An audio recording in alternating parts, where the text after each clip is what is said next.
Kalau saya lagi banyak utang, saya wajib perpuluhan nggak? Kalau saya mau masuk berbulan, saya bilang gini, saya mau masuk ke poin yang sensitif. Sensitif bagi umat. Kenapa?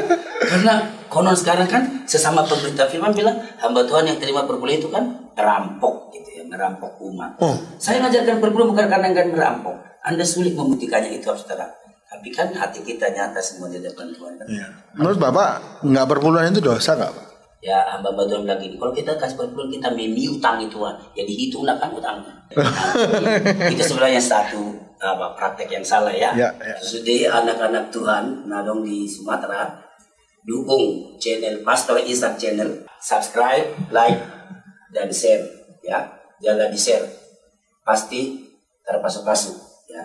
Ikuti terus channel on, pasti terpasuk-pasuk di bagasan luar di Tuhan Yesus. Amin. Amin. Mulyati Godang.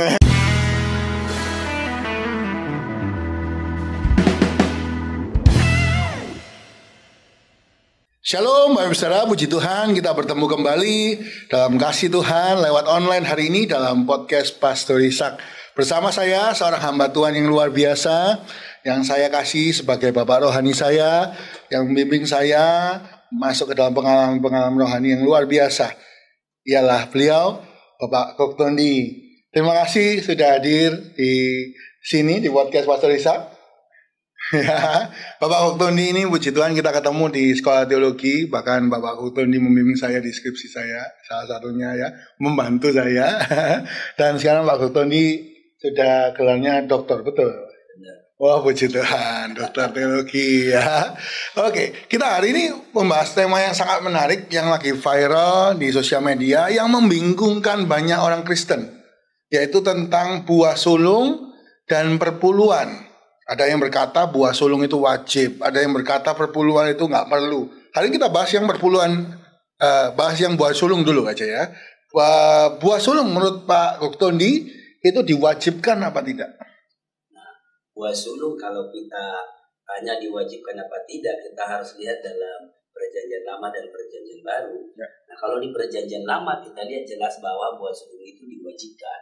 Di mana orang Israel harus mempersembahkan hasil pertama dari pertanian dan peternakannya, termasuk juga anak sulung. Itu dalam milik Tuhan harus dipersembahkan. Namun di perjanjian baru tidak diwajibkan seperti di perjanjian lama, tapi bukan berarti dilarang dilaksanakan. Jadi orang yang melaksanakan buah sulung di perjanjian baru juga tidak dilarang, tapi tidak diwajibkan seperti konteks PM. Demikian Pastor. Oh gitu ya. Jadi termasuk juga memberi anak sulung untuk melayani Tuhan, seperti kisah Samuel, betul ya Pak ya? Benar. Kisah Samuel, Ibu Hana yang anak pertamanya Samuel diberikan untuk melayani Tuhan. Itu termasuk buah sulung. Buah sulung, cuma memang kalau Samuel konteksnya anak yang dinasarkan. Tapi lepas dari dinasarkan, memang buah anak pertama itu adalah milik Tuhan. Itu dalam pemahaman orang Israel. Ya, anak pertama itu milik Tuhan. Ya.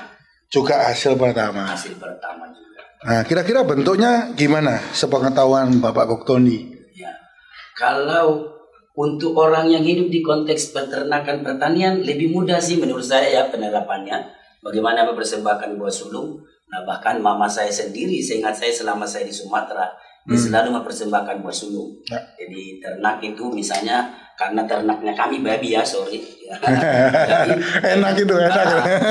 Itu kan gak beranak satu ya. Jadi kalau andai kata babi beranak satu, ya anak pertama dari babi induk yang satu itu kita serahkan kepada Tuhan. Tapi kalau mama saya, jadi selalu dia pilih anak babi beranak yang terbaik, yang terbesar dari 7 misalnya anaknya itu selalu dikhususkan untuk hamba Tuhan. Dan penerapannya itu jadi tiap beranak itu mesti diserahkan satu untuk hamba Tuhan. Demikian juga pertanian padi, jadi padi yang lebih dulu menguning, nah itu kita tuai lebih awal, kita serahkan dulu ke hamba Tuhan, baru penuaian selanjutnya dilaksanakan. Kalau saya lihat di konteks Israel sama juga, jadi bukan pemberian seluruh gandum yang dituai, tapi seberkas gandum yang pertama itu diserahkan sebagai pengucapan syukur kepada Tuhan. Berarti kalau umpama tadi ternak ya, anak pertama pasti diserahkan untuk Tuhan. Tapi anak-anak berikutnya umpama anak 3, 4, 5, 6 itu untuk kita. Oh seperti itu. Kalau anaknya banyak, pilih yang terbaik itu buah sulung. Nah, kalau pertanian yang duluan ranum. Iya, yang duluan ranum. Oh gitu. Kalau dikontekskan ke sekarang, Pak, kan saya dengar ini ada yang berkata buah sulung itu penghasilan bulan Januari. Katanya yang sulung itu Januari, Pak. Nah, jadi Januari harus semua diberikan kepada Tuhan sebagai buah sulung. Menurut Bapak bagaimana? Oh iya, karena kalau konteks sekarang kan apalagi kita di perkotaan, bukan konteks pertanian dan peternakan. Sebenarnya menurut saya sih tidak ada keharusan harus buah sulung. Tapi kalau melakukan buah sulung juga, nah itu tidak dilarang. Tapi kan kita melakukannya akhirnya dengan sesuai dengan pemahaman kita.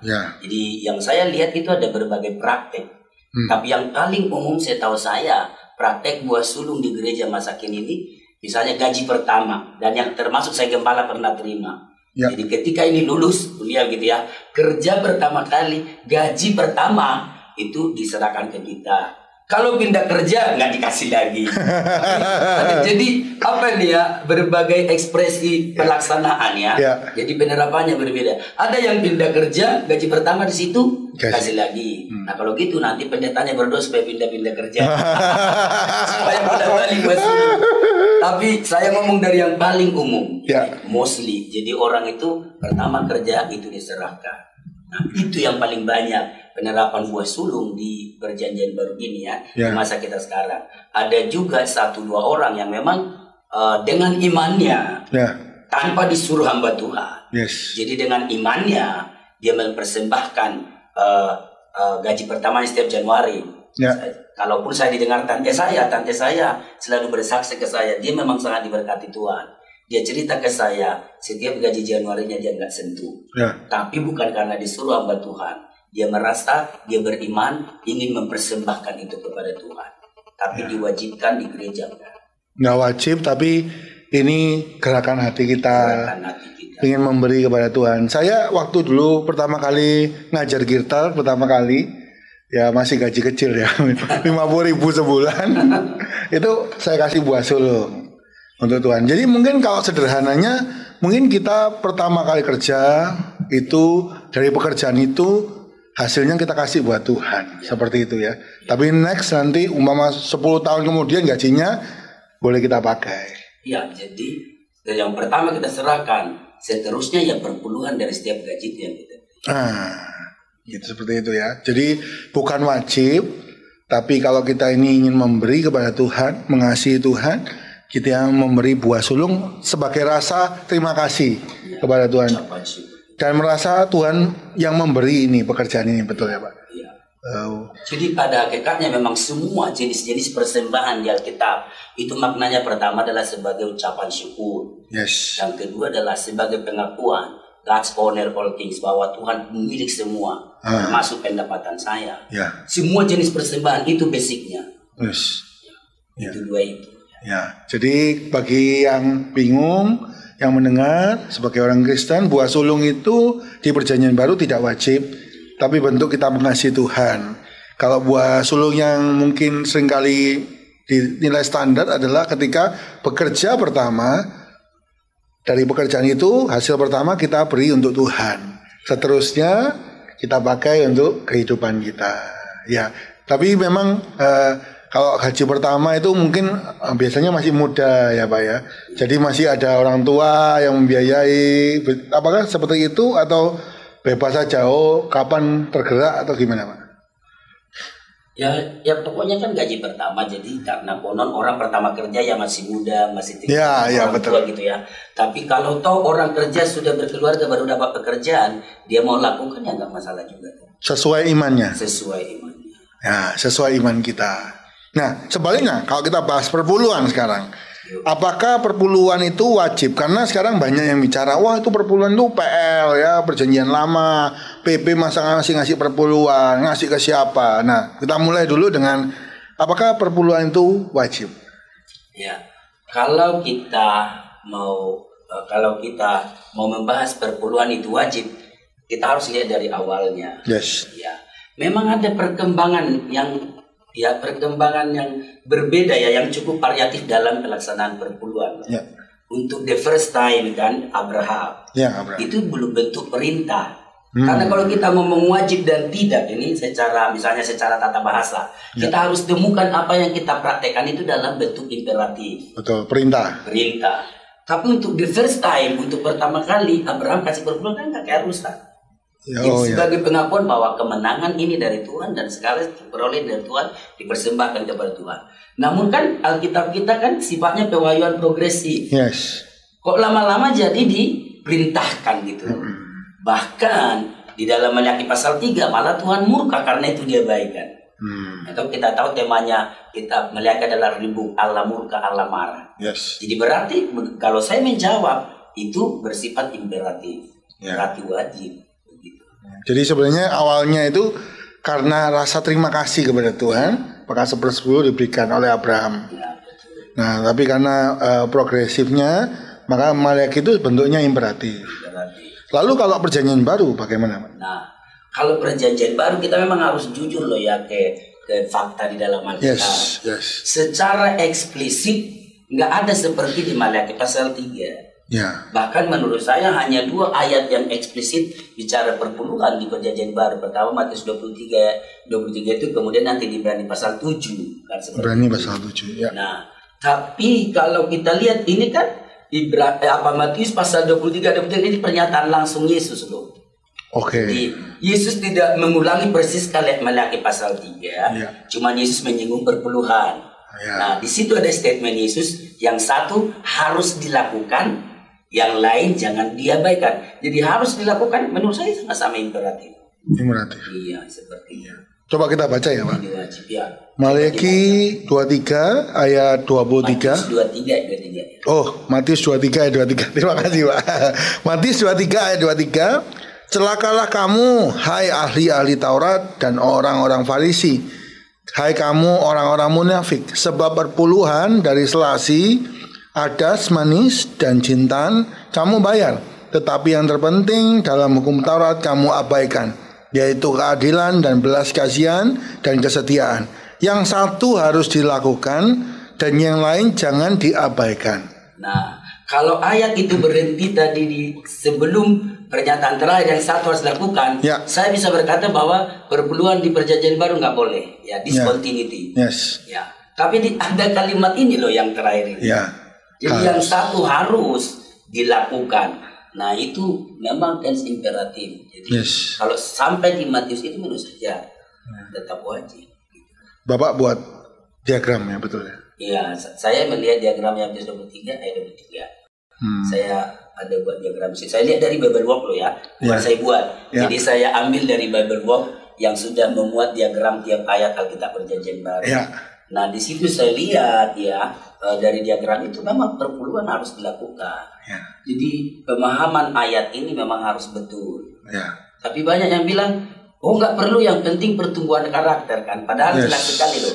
Di dalam diagramnya yang tangkai yang satu dibandingkan dengan tangkai yang satu, masing-masing 3 cabang. Karena tadi kan persepuluhan dari adas, manis, dan jintan 3. Terus ini apa tadi? Keadilan, belas kasihan, dan ini satu tangkai. Kesetiaan.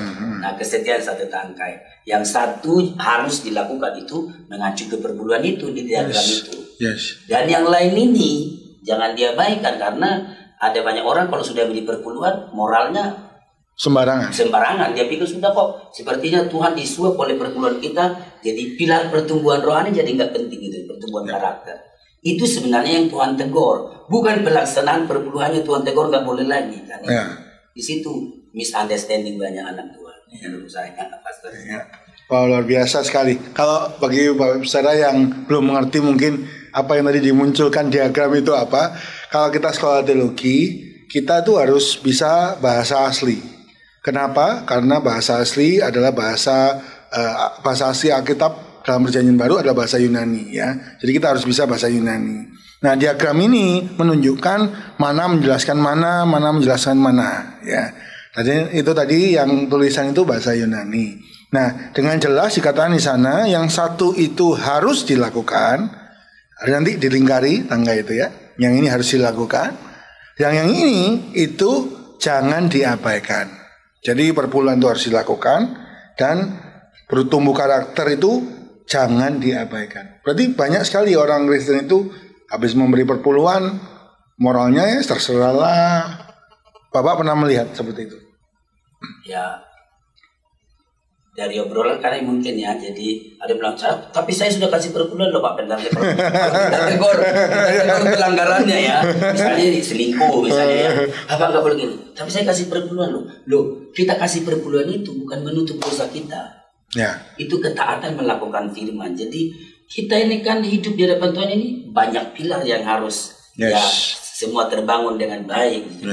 Jadi jangan dipertukarkan. Kewajiban untuk bertumbuh secara karakter jangan diinkludkan di perpuluhan. Ada juga yang gitu, yang penting saya ramah, tidak nyakiti orang, nggak usah perpuluhan. Jadi ini kan kita suka melebur dua pilar dari Tuhan, kita buat jadi satu. Itu salah menurut saya. Jadi satu berat yang satu yang berat yang lain. Yang parah nggak mau dua-duanya. ada ya Pak, nggak mau dua-duanya. Jadi penting sekali kita menguatkan dua pilar ini, yaitu satu bagian adalah perpuluhan, satu bagian adalah pertumbuhan karakter. Nah, kalau menurut Pak Hotoni, perpuluhan ini dikasihkan ke siapa? Karena saya banyak dengar itu, mana buktinya hamba Tuhan sekarang itu keturunan Lewi, atau ada yang ngasih perpuluhan untuk orang-orang miskin dibagi-bagi. Bagaimana seharusnya, Pak? Oke, kalau saya sih kan kita mesti berpatok kepada ayat yang paling eksplisit ngomong perpuluhan ya. Maliaki 3:10. Bawalah segala persembahan persepuluhan itu ke rumah perbandaran, rumah Tuhan. Nah, jadi kalau di perjanjian lama rumah Tuhan, ya ke perjanjian baru juga ya rumah Tuhan. Lagian kita lihat di praktek gereja mula-mula, orang-orang percaya yang konon kan lebih dari 1/10, kadang 100%. Seperti dalam kasus Barnabas mau memberi, lalu Ananias mau meniru, mereka mau memberi seluruhnya. Nah, jadi itu tetap ke rumah Tuhan gitu loh. Kenapa? Memang rumah Tuhan di perjanjian lama ya, perjanjian baru ya rumah Tuhan juga, itu eklesia. Apa itu komunitas bisa termasuk rumah Tuhan, Pak? Komunitas atau harus bentuk gereja atau bagaimana? Kalau kita ngomong gereja kan fellowship-nya gitu ya, fellowship-nya. Jadi bukan bangunannya. Walaupun bangunannya nggak model gereja, tapi kalau situ ada sistem pemeliharaan umat Tuhan yang rutin memang ya, pemeliharaan, pemuritan, penggembalaan. Ya saya rasa nggak apa-apa karena masih banyak gereja yang komunitas yang tidak berbentuk gereja. Tapi itu komunitas rutin, bukan lihat dan bukan situasional loh ya. Oh iya betul. Bukan yang temporal, kadang buka 1 bulan terus tutup hilang lagi.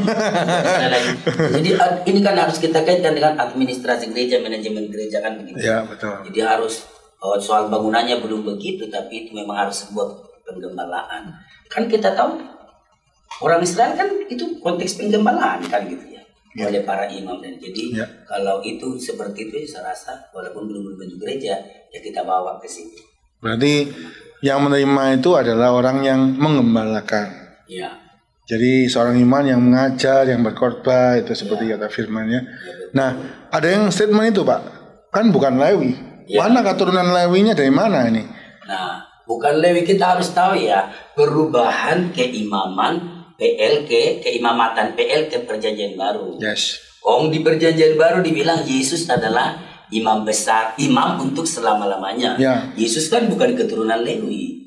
Yesus adalah keturunan Yehuda. Jadi kalau dari situ memang keimamatan perjanjian baru itu kan keimamatan Yehuda.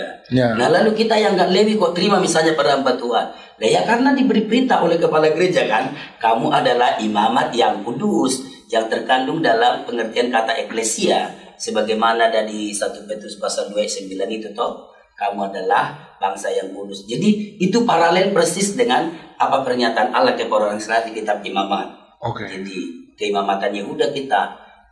Seperti itu. Kalau harus Lewi ya di Indonesia jangan ada perpuluhan, hanya di Israel saja. Hanya di Israel gitu ya. Oh ada yang cari Pak. Darahnya mana ada di tetes ini urusan Lewi. Aduh dari atas Pak. Keturunan mana nih Lewi sampai gitu Pak. Kan banyak hambatan kayak mendiskreditkan perpuluhan. Kayak lama-kelamaan itu jadi pengennya nggak ngasih gitu loh. Ada aja alasannya. Ada saja dalih yang kita kalau mau cari dalih ya untuk tidak melaksanakan perpuluhan ya ada aja kan. Kalau nggak Lewi aku nggak mau beri dan macam-macam. Tapi bagi saya sih kita lebih baik lakukan firman Tuhan, tidak mencari dalih-dalih. Ya itu imamat yang rajani. Kita adalah imamat yang rajani. khususnya hamba Tuhan yang bekerja berkhotbah harus dihormati 2 kali, betul Pak ya? Ya, itu 1 Timotius 5 kan itu double honor loh. Dan kalau kita lihat di bahasa Yunani, honor itu bukan cuma kehormatan, tapi memang berkat material. Oh, seperti itu ya. Salah satu dosen favorit saya untuk pengembalaan. Jadi surat Timotius kan surat pengembalaan, betul ya Pak? Jadi itu kan konteksnya 1 Timotius 5 itu sikap kepada para penatua. Jadi double honor, kata honor itu di bahasa Indonesia 2, jadi price, jadi penghormatan dalam bentuk sikap, tapi dalam bentuk material. Kita hormati, kita enggak dukung secara finansial, hormat apa kan? Jadi itu terintegrasi 2 itu saja di 1 Timotius 5. Oh. Ya, seperti itu. Jadi kita jadi kalau menjawab pertanyaan kenapa enggak harus Lewi? Oh enggak. Ternyata di imamatan perjanjian baru itu berbeda. Dan Tuhan memilih orang-orang yang menjadi penatua tadi, jadi gembala, itu sebagai orang yang harus dihormati. Seperti itu ya. Oleh imam besar agung kita, Tuhan Yesus Kristus. Nah, Pak, ini ada pertanyaan menarik. Kalau saya lagi banyak utang, saya wajib perpuluhan nggak? Wah, ini utangku banyak nih. Saya udah berapa kali ditanya, kan saya ada cicilan katanya gitu. Iya. Jadi saya bayar dulu cicilan saya, baru saya bayar perpuluhan. Nggak sih dong Bu, saya bilang nggak jadi bayar, nggak jadi kembali. Biasanya nggak jadi ya Pak. Jadi harus kita tahu loh, menurut saya Bapak Ibu ya, kita berani berutang, kita yang berbuat, kita bertanggung jawab. Masa kita yang berutang, yang milik Tuhan yang diambilkan begitu. Menurut saya loh ya. Jadi kalau kita berutang itu ya mungkin keteledoran kita soal manajemen keuangan kita, kedua keinginan kita. Kita terlalu mengikuti keinginan bukan kebutuhan. Jadi itu udah berdosa loh sebenarnya. Kita harus mengikuti keinginan kita terus utang. Sudah begitu perpuluhannya dikorbankan 2 kali. Jadi menurut saya memang butuh iman, komitmen, pengorbanan. Karena menurut saya beberapa kesaksian orang yang berutang tidak mau lagi sentuh ini justru akan menemukan solusi seperti itu. Saya ngomong itu beberapa kesaksian kan? Jadi nggak nyentuh perpuluhan, tetap ngasih perpuluhan, malah menemukan solusi untuk menyelesaikan semuanya. Wow. Karena itu kan komitmennya ke Tuhan tentang firman mengenai perpuluhan. Iya. Nah, apakah pasti kalau bayar perpuluhan itu diberkati berlipat kali ganda? Ini banyak didengar ini. Pasti apa enggak Pak? Salah apa benar ini? Kalau ngomong pasti, firman Tuhan sifatnya pasti. Jangankan perpuluhan, apapun yang kita persembahkan kepada Tuhan. 2 Korintus 9 ayat 6 Tuhan bilang jangan sesat. Yes. Kalau orang apa yang ditabur orang itu di Matius, di Galatia 6. Lalu kalau kita lihat 2 Korintus 9 ayat 6, camkanlah ini. Itu kan sebuah penekanan. Yes. Kalau kita menabur banyak, kita terima banyak. Jadi apapun termasuk buah sulung, perpuluhan, ya dari sisi Tuhan dia pasti memberkati kita. Walaupun harus digarisbawahi, motivasi kita memberi perpuluhan bukan karena cari itu kan. Bukan cari 30 kali lipat, 6 kali lipat, 100 kali lipat. Sampai 100 kali lipat top score bukan. Ini kan pengakuan kita kepada Tuhan. Dari sisi kita adalah sisi ketaatan, bukan sisi mata duitan. Ada jemaat saya satu bilang begini, saya nggak mau perpuluhan itu koyok mancing Tuhan. Yang ngajari ibu itu koyok mancing Tuhan siapa? Salah itu saya bilang. Kita kasih perpuluhan bukan kayak mancing Tuhan, melakukan firman Tuhan dari sisi kita. Tapi dari sisi Allah dia setia loh. Dia tidak pernah membatalkan firman-Nya. Dia memberkatinya gitu. Jawaban saya. Gitu, saya rasa pandangan saya di situ. Jadi harus dibenarkan ya kalau ada orang sampai ngitung Mbak. Jadi kayak saya ngasih segini ya. Nah itu. Harusnya 100 kali lipat itu segini gitu. Kapan ini turunnya gitu Pak? Ya memang mungkin karena ada ya dengan bahasa yang kiasan. Ya hamba-hamba Tuhan bilang gini, kalau kita kasih perpuluhan kita memiutangi Tuhan, ya dihitunglah kan utangnya. Jadi utangnya Tuhan. Mungkin pemilihan bahasanya kami hamba-hamba Tuhan ini untuk menekankan pentingnya pelaksanaan kata memiutangi. Lalu ada yang menghitung-hitung berarti utang Tuhan udah sekian. Itu sebenarnya satu praktek yang salah ya dalam memberi perpuluhan. Jadi harusnya itu karena ketaatan. Karena kita mengasihi Tuhan, kita belajar taat. Seperti itu ya Pak? Iya. Luar biasa. Nah, ini kita bahas perpuluhan ini sebuah topik yang menarik ya. Mungkin banyak yang bingung, banyak yang mulai goyah, banyak yang diberitahu di marketplace. Buat apa perpuluhan? Lebih baik buat ini. Hari ini kita luruskan kembali bahwa perpuluhan ini harusnya wajib. Seperti kata Tuhan Yesus tadi di Matius 23:23, yang satu harus dilakukan yaitu perpuluhan, Yang lain jangan diabaikan, yaitu karakter yang semakin mengasihi, karakter semakin besar. Nah, jadi hari ini kita harus sama-sama mengerti kebenaran dan melakukan apa yang jadi kehendak Tuhan. Oke, kita tutup dengan rapid question, Pak. Nah, yang pertama, lebih baik perpuluhan atau membantu orang miskin? Kalau bagi saya perpuluhan. Tapi dua-duanya juga karena sama-sama dari firman Tuhan saya dapat dua. Tapi pilih satu, saya perpuluhan. Karena itu standar minimal. Gitu ya, Pak ya. Iya, menurut saya, bagi saya. Nah, saya kemarin ada dengar sharing bahwa di perjanjian baru itu harusnya Tuhan nggak minta 10%, tapi minta 100%, yaitu hidup kita. Menurut Bapak gimana, Pak? Memang itu. Jadi kan ada pernyataan bahwa perpuluhan itu sudah discontinuity di PB. Jadi maksud kalau saya berkata bukan discontinuity, tapi memang kita harus akui di PB mereka, karena kalau orang PL dengan pengharapan mesianis kasih 10%. Orang PB yang sudah melihat Mesias datang, sudah mati bagi dia, merasa 10% terlalu kecil. Jadi jangan gini loh, PL ke PB bukan dari 10% jadi ke 0. Tapi 10%, ini praktek kerja mula-mula kan, ke 20%, 30% sampai 100%. Saya punya 2 anak Tuhan yang selalu saksi ke saya, dia selalu kasih 20%. Belum korban misi dia bilang. Dan saya lihat dia diberkati oleh Tuhan. Jadi memang PB semua lebih.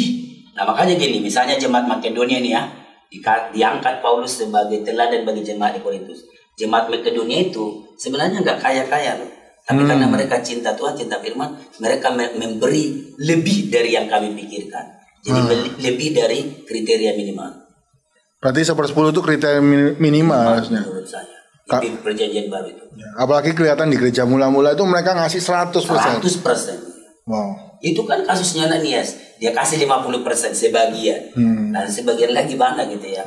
Karena terlanjur janji ya Pak itu. Dinasarkan. Iya, karena terlanjur janji. Nah, jadi harusnya karena Tuhan Yesus sudah mati untuk kita, harusnya seluruh hidup kita ini kita pakai untuk memuliakan Tuhan. Ya. Betul ya. Jadi seluruh waktu, seluruh tenaga, juga perekonomian. Skill dan ability, kemampuan dan keahlian kita. Yes. Untuk kemuliaan Tuhan. Puji Tuhan. Lanjut. Rapid question yang kedua. Perpuluhan itu wajib apa disiplin rohani? Nah ini banyak pakai kata-kata ya Pak. Jadi ada yang ngomong, ini wajib, ini karena kita disiplin rohani. Mana yang mana ini Pak? Kalau kan kita udah bahas tadi ya, yang ketiga dan Matius pasal 23 bagi saya wajib. Wajib ya. Tapi walaupun wajib ada yang nggak melakukannya, terserah kan begitu ya. Tapi kalau kita tanya sifatnya saya wajib. Nah, menurut Bapak nggak perpuluhan itu dosa nggak Pak? Nah, kalau menjawabnya kan nggak harus langsung ke perpuluhannya. Setiap kalau kamu tahu kan di Yakobus bilang, kalau kita sudah tahu sesuatu lalu kita tidak melakukan, itu jadi dosa. Jangan mengerucut ke perpuluhan, itu jadi banyak yang ketakutan. Tapi kan jawabnya dosa apa tidak itu kan harus kita lihat firman itu. Kalau kamu tahu harus berbuat baik misalnya, menuruti firman Tuhan kan baik. Hati nurani kita tahu bahwa itu harus dilakukan, kita lakukan. Ini sudah bagi dosa bagi kita.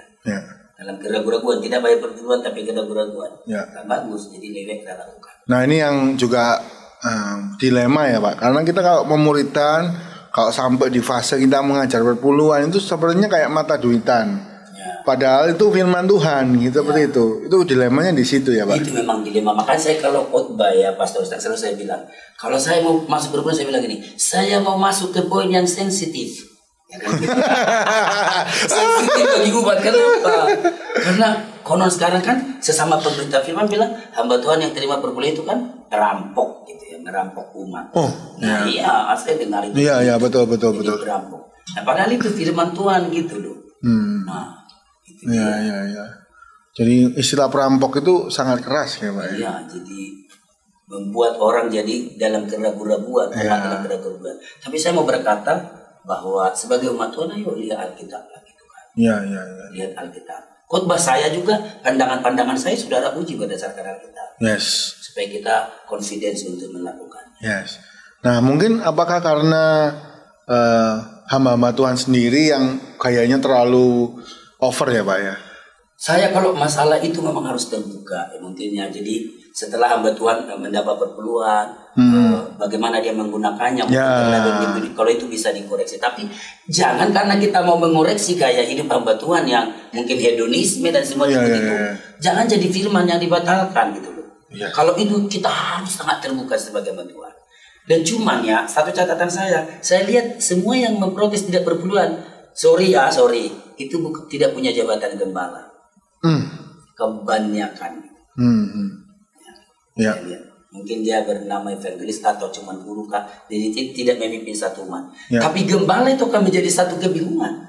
Kita ini mau ngikuti itu atau memuridkan orang untuk firman kan? Iya, betul. Jadi kita mengajarkan perpuluhan bukan karena kita nggak takut makan itu.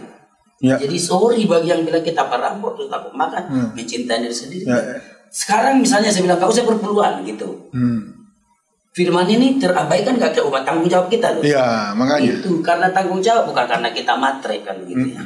Sebagai hamba Tuhan. Itu dilemanya sekarang. Nah, kalau seumpama ada seorang berkata, wah aku kalau perpuluhan di sini hamba Tuhannya terlalu hedon. Saya geser ke gereja lain untuk perpuluhan. Nah, itu kasus lain lagi. Boleh nggak, Pak? Saya, kalau ditanya boleh, emang saya kaisar apa gitu. Menurut Pak Mogokton ini. Nah, jadi kalau saya sih memang ya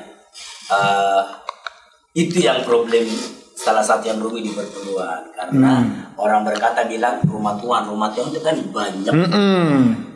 Tapi kan gini loh, rumah Tuhan di Meleaki, rumah Tuhan di mana mereka dibina kan itu. Yes. Bukan orang luar sana suruh bayar di Meleaki itu kan. Yes. Bukan orang di luar Yerusalem bayar di Yerusalem. Ya betul. Jadi ada kaitannya dengan memang manajemen gereja. Nah kita kan dimuridkan di situ, tertanam di situ. Nah ya kita loyal di situ. Nah kalau Anda merasa gambarannya sudah terlalu mengikuti keinginannya kan, ya mungkin bisa dikasih masukan atau bagaimana, atau berdoa supaya gambarannya sadar. Atau mungkin benar juga bisa kasih masukan secara hormat dengan aturan yang sudah disampaikan firman Tuhan. Kalau itu boleh, kami hamba Tuhan memang nggak boleh jadi memprotek diri kami untuk tidak dibuka soal itu. Tapi jangan firman dibatalkan. Janganlah penyimpangan kami yang 1-2 batuan soal penggunaan perpuluhan jadi terus firman kita tutup. Itu nggak wajib lagi. Itu yang saya lihat tendensi sekarang. Betul. Penyimpangan 1-2 batuan soal penggunaan perpuluhan, firman kita bilang sudah nggak berlaku. Gitu. Nah kalau firman yang dibatalkan, fatalnya bukan di hamba Tuhannya. Iya, di kita yang membatalkan semua. Di umatnya. Umatnya jadi nggak melakukan yang konon adalah firman Allah.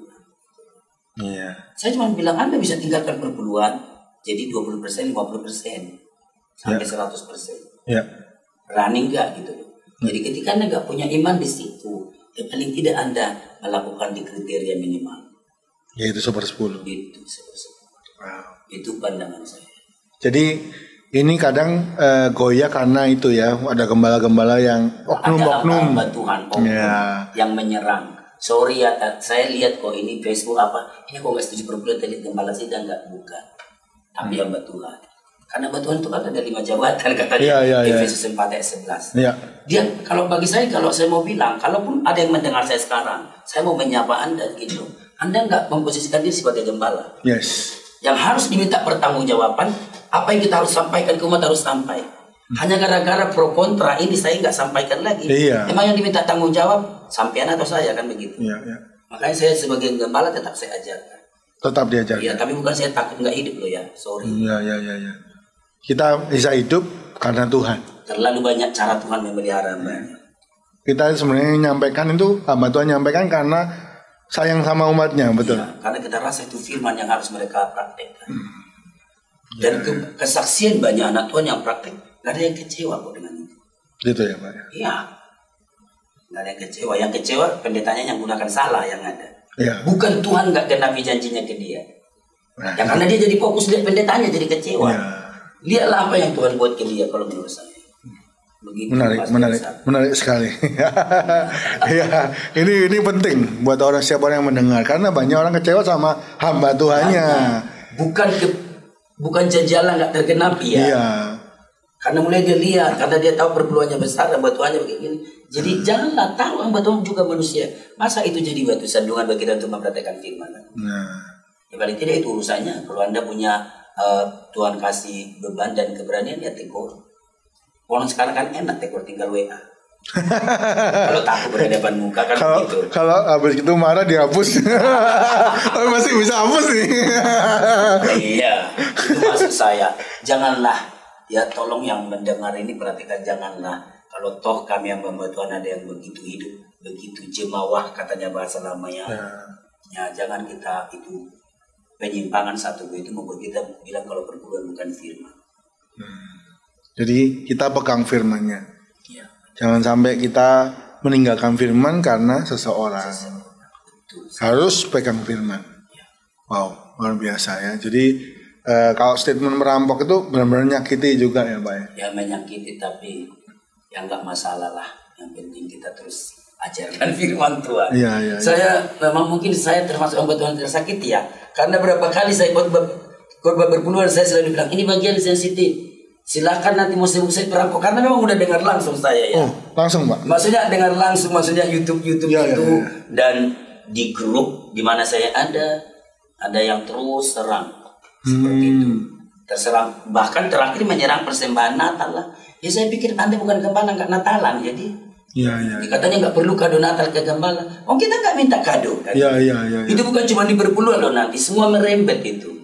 Nah, tapi saya mau bilang kita sebagai gembala bukan karena ingin merampok, tapi karena ingin menyampaikan firman Tuhan. Ya. Karena Tuhan punya 1001 macam cara memberkati kita. Dan itu memang kan abstrak. Kalau saya bilang saya ngajarkan perpuluhan bukan karena ingin merampok, Anda sulit membuktikannya itu abstrak.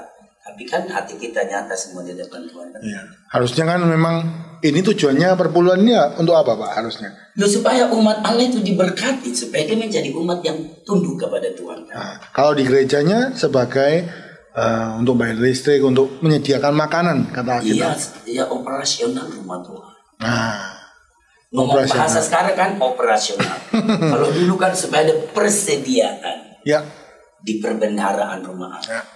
Jadi memang tujuannya kalau kita ngasih persembahan harusnya memang untuk operasional semuanya jalan. Karena nggak ada gereja yang tidak perlu uang kan.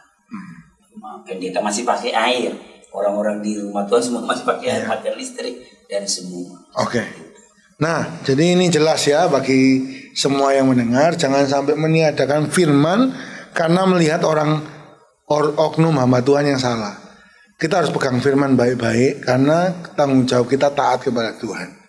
Ya, taat kepada Allah. Itu aja yang harus kita bentengi baik-baik. Ya. Kita perpuluhan bukan karena lihat siapapun, tapi kita perpuluhan karena kita ingin taat sama Tuhan. Nah, lanjut. Perpuluhan itu, nah ini memberkati siapa? Ya, kalau saya perpuluhan itu yang memberkati, yang memperhatikan perpuluhan itu. Karena memang kan Tuhan bilang, saya selalu ambil ke semua perintah yang lain, bukan cuma perpuluhan. Saya bilang apa? Jika kamu melakukan perintah-perintahku, maka kebahagiaanmu seperti gelombang-gelombang laut yang susul menyusul. Jadi kalau kita perpuluhan yang diberkati, yang melakukan, Tuhan dimuliakan. Kalau Pak Koktoni sendiri perpuluhan nggak Pak?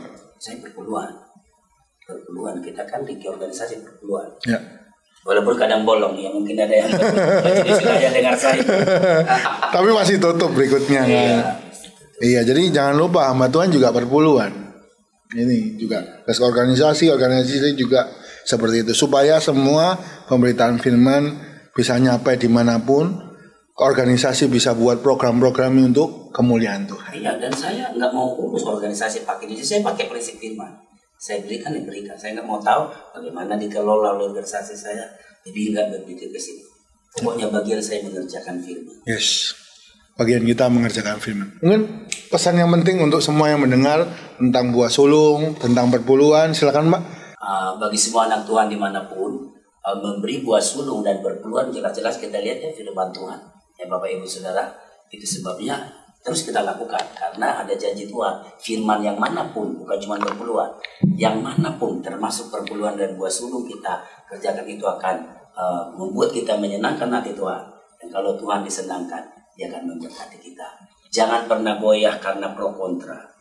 Jangan hidup di pro kontra. Hiduplah di kebenaran firman Tuhan. Yes. Itu yang dapat saya pesankan.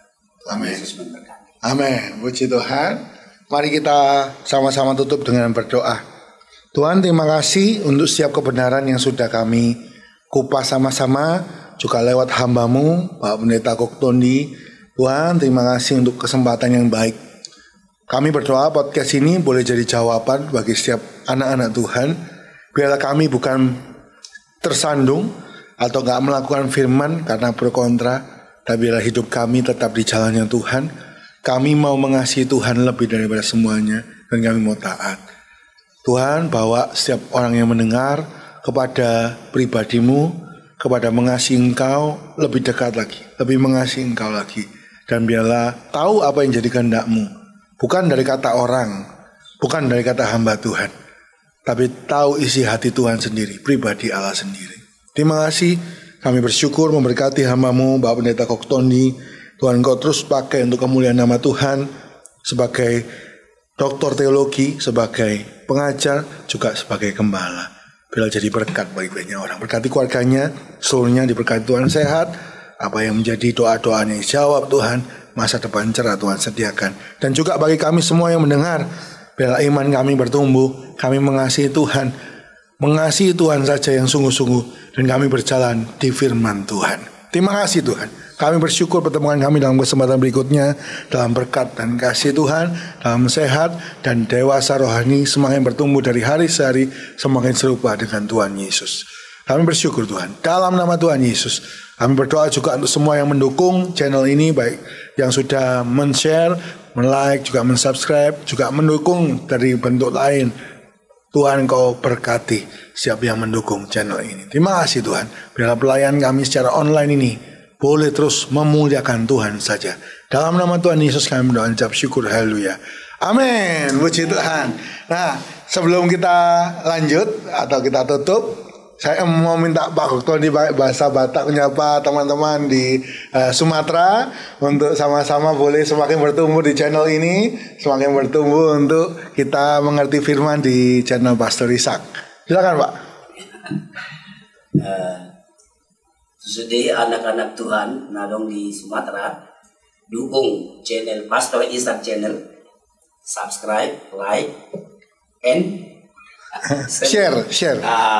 Subscribe, like, dan share, ya. Jangan di share, pasti terpasu-pasu, ya. Ikuti terus channel on, pasti terpasu-pasu. Di bagasan luar di Tuhan Yesus. Amin. Amin.